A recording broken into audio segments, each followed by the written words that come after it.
Assalamualaikum warahmatullahi wabarakatuh. Sahabat YouTube, jumpa lagi dengan saya, Sri Isnawati. Sahabat YouTube, pada saat ini kita sedang berada di kota Madinah Al-Munawwaroh dan kita akan menziarahi salah satu masjid yang sangat bersejarah, yaitu Masjid Nabawi. Sahabat YouTube, sekarang ini kita pada posisi di jalan raya utama yang menuju ke pintu utama Masjid Nabawi, yaitu di pintu 32, 33, dan 34. Kalau sekarang ditambah angka 3 di depannya, yaitu 333, 332, dan 334. Sahabat YouTube, di sini dulu merupakan tempat berdirinya Menara Jam. Kalau jamaah haji Indonesia itu sering menyebut dengan jam gadang Masjid Nabawi atau jam gadang Madinah. Mungkin sahabat pernah ada yang berkunjung ke sini ya. Tapi sekarang di sini sudah tidak ada jam gadangnya, sudah rata dengan tanah. Dan ini diratakan pada tanggal 4 Desember 2021. Pada saat itu ibadah umroh dan ibadah haji ditutup ya karena adanya pandemi COVID.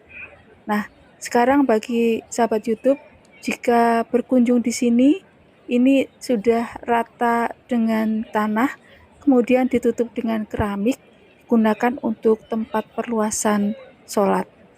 Dan juga di sini ditanam bunga-bunga yang cantik ini, warnanya kuning.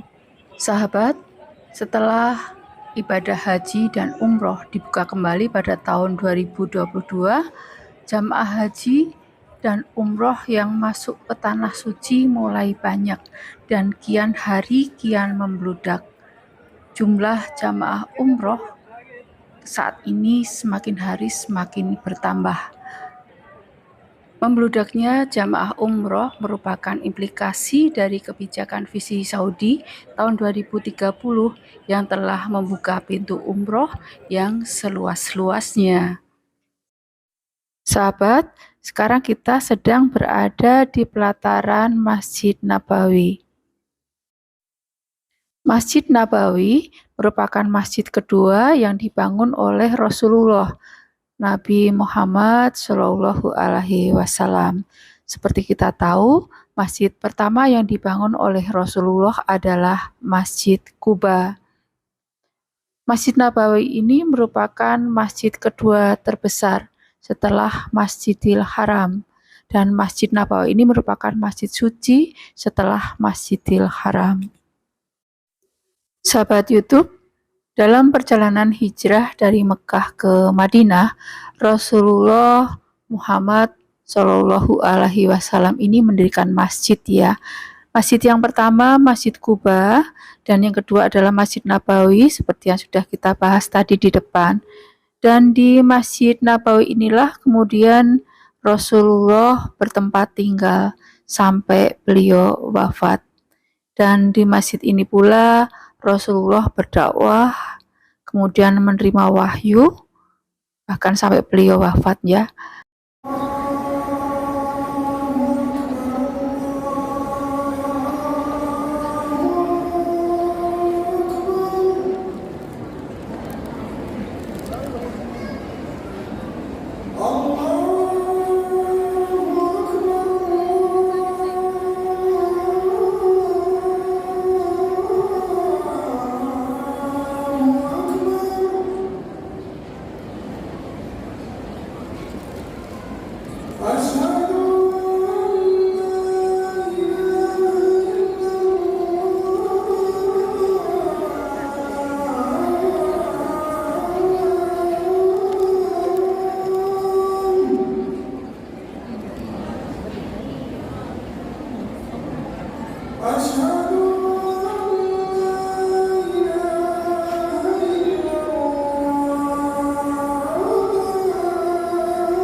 Sahabat, Awal mula Masjid Nabawi ini dibangun di tanah berukuran 50 kali 50 meter.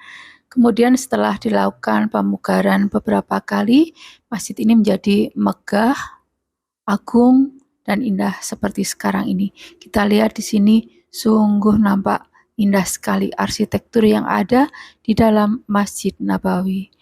Dan sahabat YouTube, setelah kita berada di sini, kita ketemu dengan beberapa jamaah dari berbagai negara dan kita bisa melihat berbagai macam perbedaan dalam berpakaian dari berbagai negara, namun satu tujuan yaitu beribadah kepada Allah Subhanahu wa taala.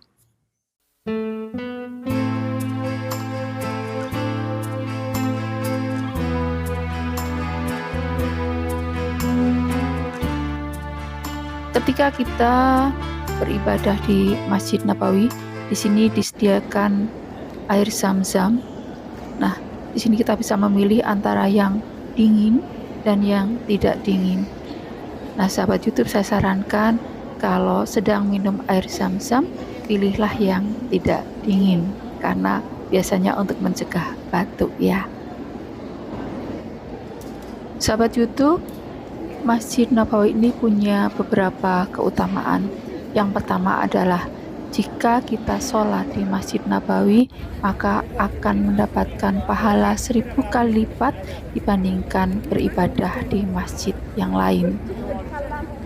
Yang kedua, barang siapa yang melakukan sholat arba'in, yaitu melakukan sholat 40 waktu secara berturut-turut tanpa putus di Masjid Nabawi ini, maka dia akan dicatat bebas dari siksa api neraka dan juga kemunafikan. Yang ketiga, di Masjid Nabawi ini merupakan salah satu dari 3 masjid yang menjadi tujuan safar dalam rangka ibadah. Disebutkan bahwa tidaklah dilakukan perjalanan jauh dalam rangka keberkahan kecuali untuk mengunjungi 3 masjid, yaitu Masjidil Haram, kemudian Masjid Nabawi, serta Masjidil Aqsa.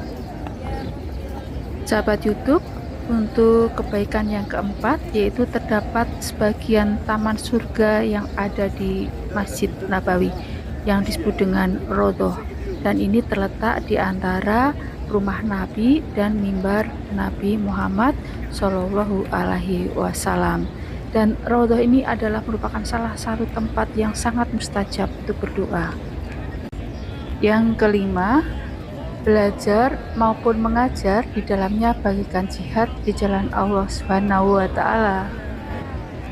Rasulullah Shallallahu Alaihi Wasallam juga menjadikan Masjid Nabawi ini sebagai pusat dakwah dan pendidikan agama Islam.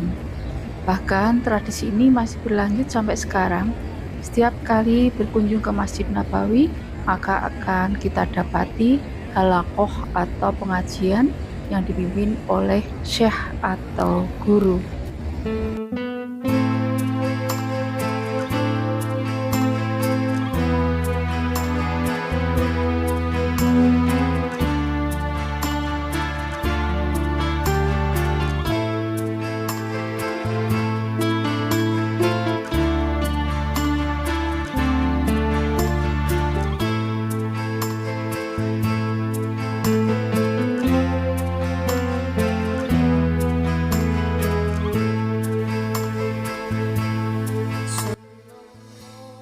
Mari terus panjatkan doa, semoga kita semua diberikan nikmat oleh Allah Subhanahu wa taala bisa berkunjung ke 2 tanah suci, yaitu ke Makkah dan Madinah, dan kita semua bisa mengunjungi serta sholat di Masjid Nabawi sekaligus berkunjung ke makam Rasulullah Muhammad Shallallahu Alaihi Wasallam.